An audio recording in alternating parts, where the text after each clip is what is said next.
اعوذ باللہ من الشیطان الرجیم بسم اللہ الرحمن الرحیم السلام علیکم ورحمۃ اللہ وبرکاتہ۔ میں سندھی کلندری فقیر آپ سب بھائیوں سے مخاطب ہوں۔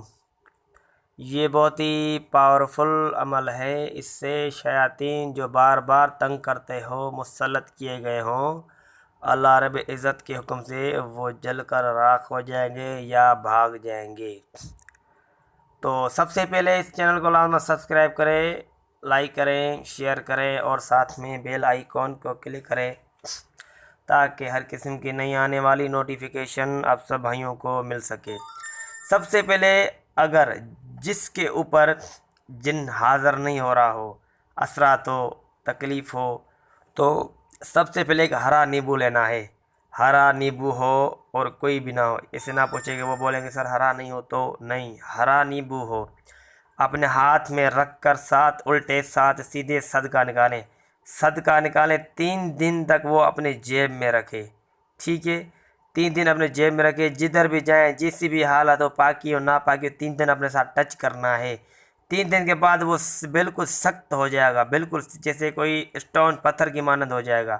تو آپ کو وہ ویران جگہ پر پھینکنا ہے، ٹھیک ہے؟ اس جو چیزیں ہوں گی تو اس کے اندر آ جائیں گی، اس کے اندر قید ہو جائے گی۔ 3 دن ایسا کرنا ہے، ٹھیک ہے؟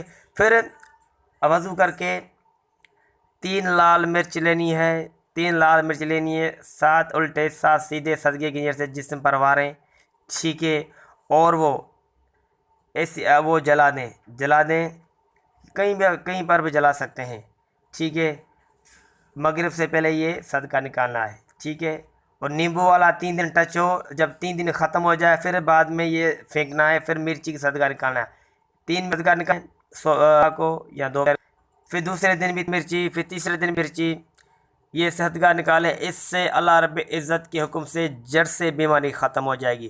پھر آپ کو ایک مٹی کا چھوٹا سا برتن لینا ہوگا، اس میں آدھا گلاس پانی ڈالیں، ٹھیک ہے؟ اور آخر 11 مرتبہ درود شریف، پھر فاتحہ پڑھنی ہے۔ جب آپ یہ آیت پر پہنچے ایاک نعبد و ایاک نستعین 1100 مرتبہ پڑھ کر سورہ فاتحہ کمپلیٹ کر لیں، پانی کو اب دم کر کے پی لیں، اسی وقت آپ کو شفا ہو جائے گی اللہ رب عزت کے حکم سے۔ نیکسٹ ویڈیو میں ملتے ہیں، اللہ حافظ۔